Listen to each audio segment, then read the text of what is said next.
I had been married to Willow for 20 years, before I learned she was missing a kidney. The other one was inside her crush, Makoto. I overheard her whisper to her best friend.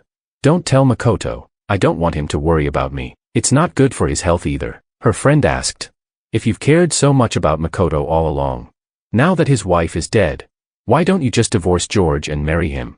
Willow looked down and said, "Not with this body. What good would it do to marry him? I don't want to drag him down. Besides, he's not like George. I don't want him running around for my sake." Eyes burning, I stared at the 2 full bags of medication in my hands, then turned around and tossed them straight into the trash. Chapter 1. The moment the door opened, the conversation in the living room cut off abruptly. Willow glanced at me, empty-handed, and asked, "Weren't you going to the hospital to get my meds? Where are they?"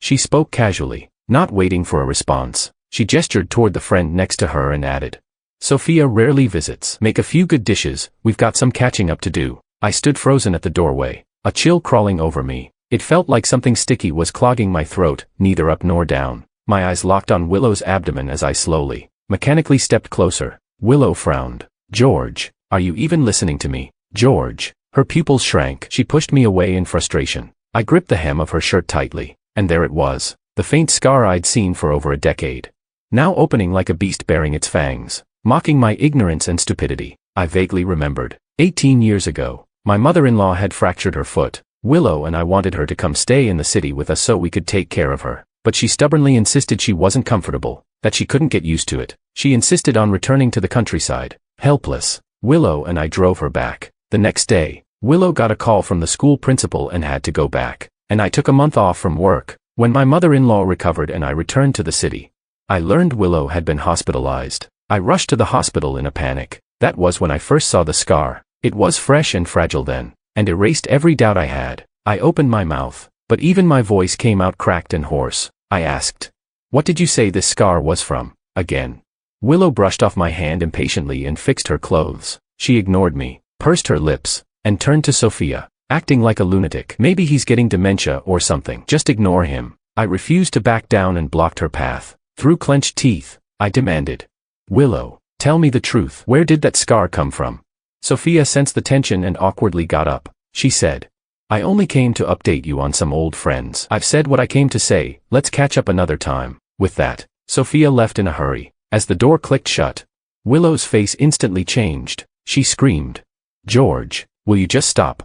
No sooner had she said that, there was a knock at the door. Sophia had come back, urgently knocking. She said, "Willow." Makoto tried to jump off a building at the funeral. Chapter 2. Willow visibly turned pale. I watched as her face was overtaken by worry, panic, and heartbreak. Any lingering hope I had evaporated instantly. Numbly, I let go of her wrist. Then, summoning the last of my strength, I asked her one final time, "Willow, you told me that scar on your stomach was from an appendectomy. Was that true?" Willow frowned and shot me a look of disdain. "I have to step out. Whatever it is, we'll talk when I get back." Without even glancing back, she walked out the door. After she left, I called her cousin's husband, the doctor who had supposedly operated on Willow for appendicitis. In less than a minute, a decade-long secret was torn open. He fumbled with his words on the other end of the line. He said, "Willow just said she wanted to help someone. There wasn't anything else going on between them. To this day, the guy doesn't even know where the kidney came from. You've been married to her for so many years, you know her best. If she really wanted something with that man, don't you think she would have used this as leverage a long time ago? Sure, she kept someone in her heart, but she still took good care of your home. She was frugal, managed the household, raised your kid, and talked things over with you. What more do you want?" Finally, he said with patronizing concern, "Brother, trust me, at our age, just stop digging. A life partner is just that, someone to spend your later years with. As long as you're getting by, that's enough. Just a few short sentences."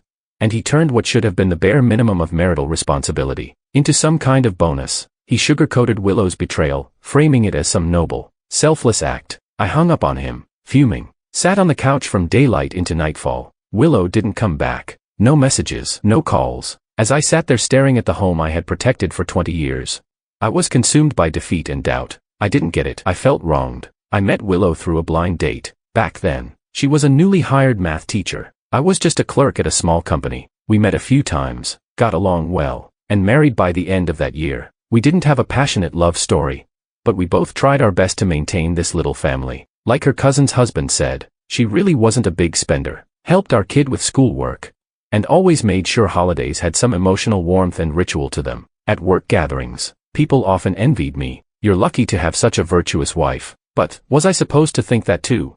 Sure, she was frugal, she kept detailed accounts, never wasted a cent, but did I? Didn't I hand over almost all my income to her? As for this so-called emotional support and holiday rituals, what was I even supposed to want from them? During every holiday, didn't I buy her gifts? Didn't I make an entire feast for her? Did she ever do that for me? No, her contribution was emotional support, on her terms. She helped our kid with homework. Half the time, she was yelling. In the end, wasn't I the one who comforted the older one, then the younger one, and then retaught everything calmly from scratch? But when our kid did well, everyone assumed it was Willow, the teacher mom, who made it happen. Everyone thought Willow had it rough. Everyone thought I was just the useless husband. But what was the truth? The truth was, after that supposed appendectomy, Willow's health went downhill fast. Her mild diabetes became type 2. She developed chronic gastritis and lumbar disc problems from her teaching job. Maybe those seem minor to others, but they became my entire life, on top of my job and daily responsibilities. I had to watch over her diet and routines. I memorized every single item her doctor said she couldn't eat. Every morning and afternoon, I packed her meals and delivered them to school. She said physical therapy was a waste of money, so I spent half a year secretly learning massage techniques from a local master, just to treat her myself at home. When her mother fell seriously ill, I was the one who stepped up so Willow could focus on her work evaluation. And after all that, am I not even worth her loyalty? Why should I be grateful just because she never acted on her feelings for another man? Why is it enough that she only kept him in her heart? My spiral was broken by the sound of a key turning in the lock. After vanishing for an entire day and night, Willow returned, exhausted. She seemed surprised to see I hadn't gone to bed. There was guilt in her expression, like someone caught cheating in the act. I felt a twist in my chest, and then, a man followed her into the house. Before I could say a word, Willow quickly spoke. Makoto's being hounded by loan sharks. He has nowhere else to go. Seeing my silence, she added, "If you mind, he can sleep on the couch." I cut her off with a cold laugh. "And if I don't mind, were you planning to share a bed with him?" Willow's face turned red with rage. She snapped, "George, there's nothing going on between me and him. It's not as filthy as you think." Chapter 3. I stared at the two of them, grinding my teeth. "Willow, you brought another man into our home. What right do you have to talk to me about being pure?"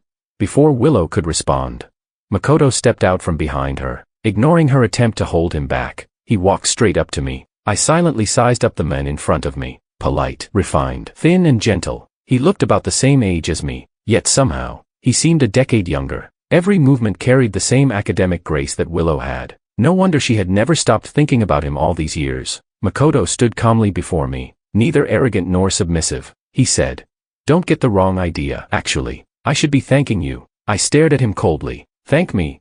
He nodded. His voice was calm and steady, a stark contrast to the fury burning in my chest. He said, "If you think about it, she saved my life twice. You're her husband. Thanking you is the same as thanking her." He paused for a moment and glanced gratefully at Willow. "I only found out today. The kidney that saved me years ago came from her. And today, if she hadn't lent me that 500,000 yuan, Willow quickly cut him off. "Makoto."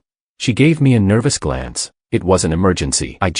My mind went completely blank. I ran into our bedroom, frantically searching. 2 bank cards and all the cash were gone. I looked at the woman before me, my body trembling violently. I grabbed the cup on the table and hurled it. Willow didn't move. The cup smashed directly against her head with a dull thud, then fell to the floor in pieces. A slow stream of blood trickled down her brow. Makoto panicked and tried to wipe it with tissues. His tone grew sharper as he turned to me. "George, no matter what happened, you can't hit a woman. Calm down. I'll pay the money back. If you don't trust me, I'll write an IOU right now, interest at market rates." As he spoke, he pulled out pen and paper, ready to write, but Willow snatched them out of his hands. She turned to me, furious. "Makoto's wife just died. Even their home's been taken over by debt collectors. Where is he supposed to get money to pay you back? You're basically pushing him into a corner. George, I used to think you were a reasonable person, but look at you now, acting like some deranged maniac." I clenched my teeth. I was reasonable. "Willow." I glared at her, my blood boiling. "That's why you had no guilt secretly donating a kidney to another man, leaving me with the aftermath of your broken health. Purity. Let him cut your kidney out and give it back to you, then we can talk about that word. George." Willow's voice cracked with anger. She was trembling. Her red-rimmed eyes stared at me like I had lost my mind. She scoffed coldly. "You're not thinking clearly right now. When you calm down, then we'll talk." She turned to grab Makoto's arm and started toward the door. Maybe she stepped on a piece of broken glass, because she instinctively clung tighter to his arm. And just like that, the two of them walked out together. That scene broke me all over again. I grabbed a chair and hurled it after them. "Willow, I want a divorce," I shouted. Willow reflexively clutched Makoto even tighter, and the chair hit her square in the back. She didn't turn around, didn't argue, just said softly, "Fine, if that's what you want." Chapter 4. After Willow left, I spent 2 days lying around in a daze. During that time, my father, my mother-in-law, and my son all called me, one after another. I didn't answer any of them. On the third day, my son rushed home from another city. He yanked open the heavy curtains. A flood of harsh light stung my eyes, and I instinctively raised my arm to block it. He didn't care. Frantic, he grabbed me and tried to pull me outside. "Dad, Mom collapsed. She's in the ER. Get up. We need to go." But my feet felt like they were filled with lead. I stared blankly at his face and asked, "Is she dead?" A flash of disbelief crossed his face. Then came the anger. "Dad," he snapped. "They told me everything." "Mom, she's just too soft-hearted. You know that. She's always been like that. Why are you making a big deal out of this? You forgot. She used to donate part of her salary to help students who couldn't afford tuition." I opened my mouth, my voice hoarse, but she gave that man, behind my back. "It was just a kidney," he cut in. "Even if Mom had died saving someone, I wouldn't have been surprised." "Dad, what exactly are you upset about?" August heat smothered the room, but his words sent a chill shooting straight up my spine. Smack, a sharp crack broke the air. I slapped him across the face. He froze. It was the first time I had hit him since he became an adult. He stood in place for a long moment, then gave me a look like I'd completely lost it. "Mom was right about you," he said coldly. "You're obsessed with control. You try to dominate everyone just to feel powerful. This family's going to fall apart because of you." With that, he turned away, walked straight into the study, grabbed the insurance cards and medical documents, and stormed out of the house. I looked around at the mess. My eyes landed on a pale yellow envelope at the door of the study. An ordinary envelope, utterly unremarkable, but somehow, it felt like fate, or a warning. I walked over, picked it up, and opened it with trembling hands. Nothing was written on the outside. Inside was a sheet of A4 paper. 2 bold characters at the top caught my eye. "Last will." My gaze slowly moved down the page, until it landed on a single line. "After my death, the property in Rose Garden Community shall be left to Mr. Ito." What the hell? I stood frozen, staring at the date at the bottom. It was from last month, right after Willow collapsed from a diabetic episode at school and was hospitalized. So while I was running around trying to manage her illness, her mind was full of Makoto. Furious, I crumpled the will into a ball and threw it in the trash. "Willow, you really planned this out perfectly, didn't you?" Chapter 5. Back when I first brought up divorce with Willow, my mind was clouded with resentment and anger. It was a decision made in the heat of emotion. But this time, I was calm. I contacted a lawyer friend immediately. I explained my situation to him thoroughly, the assets between Willow and me, the issue of our child, and the 2 decades of effort and devotion I had poured into this marriage. After a long silence, he said, "George, don't worry, I'll make sure you get the best possible outcome." I thanked him. After hanging up, I began to pack my things, calmly. It was the clearest moment I'd had in days. This apartment was something I bought before marriage. It was my personal property. Her name was added years later, but how could she think she had the right to dispose of it as she pleased? I decided to visit my hometown and talk things over with my dad. When I walked in carrying my suitcase, he stared at me for a good 30 seconds. Then, with an annoyed expression, he scolded me. "Arguments between a husband and wife are normal at your age. How can you still be so immature? You have no sense of responsibility. Your wife is still lying in the hospital, and you come running back here. What are you trying to do? Listen to your father. Go apologize and patch things up. Just move past it already. You two have been married for so many years. Don't throw it all away. Don't be so dead set on one path." Clutching the handle of my suitcase tightly, I frowned and asked, "Do you even know why we had this fight?" He cut me off. "I don't care why you fought. What matters is that the family can't fall apart. Don't forget, you're a father now and soon to be a grandfather. Stop drifting through life making impulsive decisions."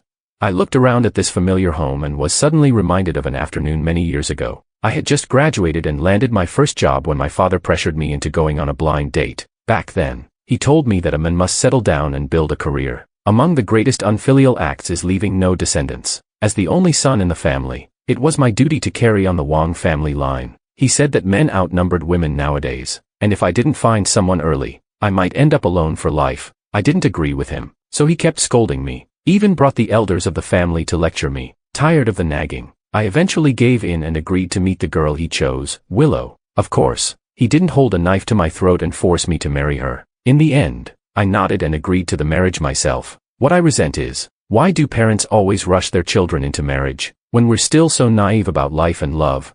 As if love doesn't matter. As if happiness doesn't matter. What matters is just getting married as soon as possible. I took a deep breath and didn't want to argue with him anymore. I said, I've already decided to get divorced. If you think she's a good woman, why don't you go find someone better for her? You ungrateful son. My father pointed at me, gritting his teeth. You're so stubborn, you're bound to suffer for it someday. I froze in the living room, as if needles were stabbing in and out of my brain, relentless and bleeding. I asked, suffer? What do you mean by suffer? You don't think I've already suffered enough? The woman I share my bed with has another man in her heart. For him, Willow was willing to risk her life, and my own son won't even take my side. He blames me for not being generous enough to his mother. I just don't get it. Dad, you're a man too. How forgiving are you? Really? Is there any betrayal that, in your eyes, doesn't deserve to be forgiven? Should I end up like you, sitting at home every day, regretting not stabbing mom and her lover when she ran off with him?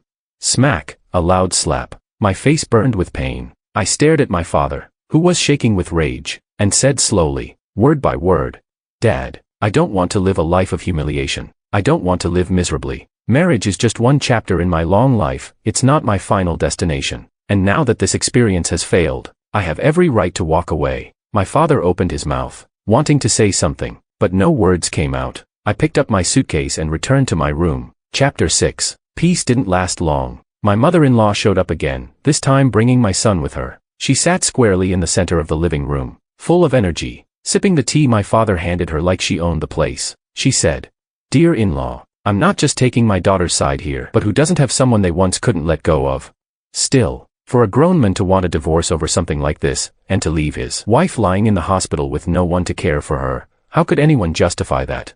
I let out a cold laugh and cut her off. You're her mother. Taking care of her is your job, but am I her dad?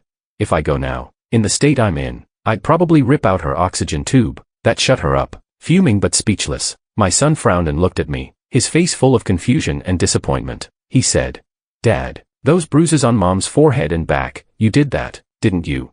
You've already let your anger out. Can't you just move on? Do you really want to keep being the joke of the neighborhood?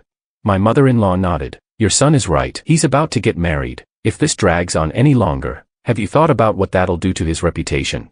Willow's graduating class had one national science top scorer, 2 who got into Tsinghua, and over half the class passed the 211 threshold. She was even named one of the country's outstanding teachers. Then she gave me a smirking look and said, If you divorce her, good luck ever finding another woman like that. You might be single for the rest of your life. The message was clear. Her daughter is an accomplished, independent woman, and if I didn't bow my head, I was a fool who didn't know what was good for him. Looking at the two of them, a strange sense of unreality hit me. It was as if, in this whole trial, I was the one who had cheated on the marriage, the one who'd betrayed the family. In the silence, I actually laughed. My mother-in-law gave me a puzzled glance. She said, If you still want to save this marriage, come to the hospital with me. Couples fight, but they make up too. It's not too late to fix things. As for that shameless man, don't worry, I won't let him off easy. No one's going to ruin my daughter's reputation. I replied in a low voice. Fine, I'll go with you to the hospital. My son, seeing my change in tone, lit up with joy. He smiled. Dad, I knew it. For me, for this family, you wouldn't really go through with a divorce. I narrowed my eyes and looked at him. So that's all you see in this? His smile faltered. What do you mean? Nothing. Let's go. Just before we walked out the door, my dad gave me an uncertain look. You're really going to make peace? I asked. What else would I be doing?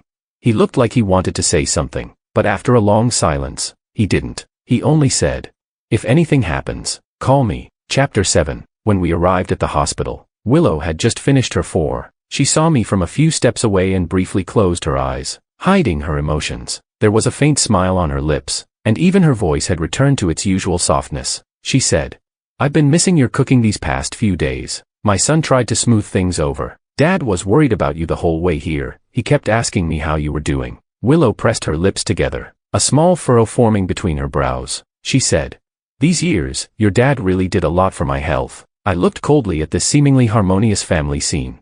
But all I could hear was the conversation between Willow and Sophia a few days earlier. If you've always cared so much about Makoto, and now his wife's gone, why not just divorce and marry him? She replied, with the way my health is now, what good would it do to marry him? I don't want to be a burden. Besides, he's not like George. I can't bear to see him working so hard for me. Every word echoed in my mind like an alarm bell, pounding relentlessly. I let out a dry laugh. I said, Willow, what makes you think you deserve to eat my cooking again? Just seeing your face now makes me sick. I reached into my pocket and pulled out the crumpled up will. Tossing it in front of her, I said, if someone actually wants your sickly body, they can have it. I couldn't care less. You like that Makoto guy, right? You even plan to leave him your assets. Fine, great. Everything that belongs to you, give it all to him if you want. But what doesn't belong to you, he's not getting a single cent. Willow turned deathly pale, frozen in place, trying to bend down and pick it up, but our son beat her to it. His hands were shaking. Mom, is this really your will? His face flushed red and pale by turns as he stared at her in disbelief. You were going to give the house to him. What about me? Didn't you and Dad agree you'd sell the house when I get married and help me buy a bigger one? George, Willow screamed and lunged to grab the paper. I snatched it back from our son's hands, coldly watching her fall from the bed to the floor. Our son stood there with a complex expression. Only my mother-in-law went to help Willow up. She looked at both of us. Our stern faces made it clear we weren't bluffing. Finally, she turned to Willow and scolded her. What were you thinking? Then she turned to comfort my son. Don't worry, she's your mother. She can't legally leave everything to some outsider. That will doesn't count. Perfect, I said, raising my eyebrows. Then while you're at it, go ask for the 500,000 yuan back too. My son and mother-in-law turned to stare at me. What 500,000? Willow's face went completely white. She stumbled toward me, trying to shut me up. I stepped aside and looked straight at our son. I said, the 500,000 we saved up for your wedding, remember? The bride price. That SUV you liked. Too bad. She gave it all away to that man, without even blinking. Just handed it over to bail him out like she was under some spell. I sneered and added, my good son, don't blame your mom too much. She's got one trait, generosity. I threw his own words from before right back at him, dripping with sarcasm. This time, it hit him like a brick wall. He staggered back, devastated, eyes red with rage. He grabbed Willow by the collar. He shouted, are you out of your mind? Am I still your real son? I chuckled. I can vouch for that, but as for whether you're really my son, might be time to get a DNA test. He threw Willow back onto the bed, shaking with fury. He yelled, where is that man? I'm getting that money back. Willow bit her lip. No. Don't do that. She coughed violently. And even now, she was still defending Makoto. She said, Makoto has had such a hard life. You've already got a job, you're healthy and capable. You can work for your future, make things happen for yourself. But Makoto has nothing. My mother-in-law slapped her hard across the face. Shut up. Do you even care about this family anymore? Chapter 8. I turned slightly and looked at the two people who had been standing by the door filming for a while. I asked, so, how's that exclusive scoop?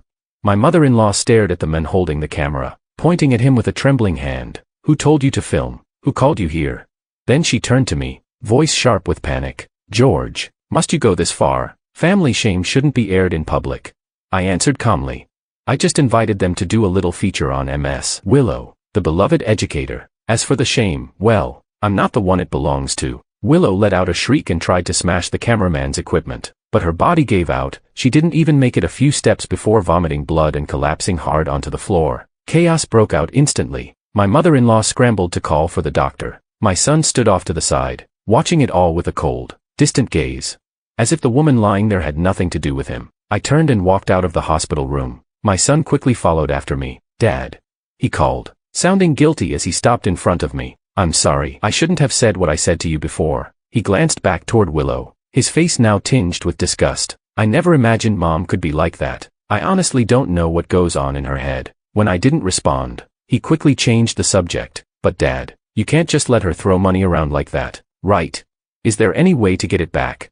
That money was part of our shared marital assets. I thought for a moment and said, there should be a way. He let out a sigh of relief. That's good. Dad, this family really can't do without you. In the past, hearing praise like that from my son would have made me happy. It would have felt like my years of effort and sacrifice in this marriage had finally paid off. And then, to reinforce my value even more, I'd throw myself even harder into maintaining it all. But now, those once heartwarming words felt more like the universe mocking me. Why did my self-worth have to be proven through a relationship that only demanded sacrifice?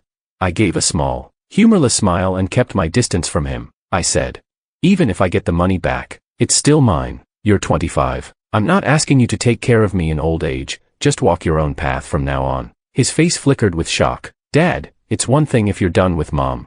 But, are you saying you're done with me too?" I said. "No need to make it sound so touching. Let's be real, if today's mess hadn't impacted your future, you wouldn't have followed me out here or said any of this. This thing between your mother and me, it's been going on for days. You never actually cared who was right or wrong. All you wanted was a result. As long as I didn't file for divorce and it didn't mess with your plans. You didn't care if I was swallowing poison. So, as far as being your father goes, whoever wants the title can have it. You're welcome to call Makoto Dad, I don't mind." And with that, I didn't even look back at the gut-punched look on my son's face. I waved down the car and got in. Chapter 9. By the third day, the news about Willow had blown up all over the internet. A video even surfaced, footage from a few days earlier showing Willow on a rooftop, hugging Makoto. Another clip showed her in the hospital room, with our son grabbing her collar and shouting accusations. Both videos shot straight to the trending topics. Just like that, Willow, once publicly praised in the local paper, fell from the top of the mountain straight into the abyss. Netizens flooded the comment sections. Unbelievable. She looked like such a cultured, respectable teacher. Serves her right. Women like her, disloyal and shameless, deserve to rot in hell. Heard she's paralyzed now. Karma's a real bitch. A pair of scumbags. Hope they cling to each other all the way to hell, and reincarnate as cockroaches together. Don't ruin other people's lives again. I watched the sea of public outrage with a blank face, quietly finishing my meal. The school hadn't yet officially released any disciplinary notice regarding Willow.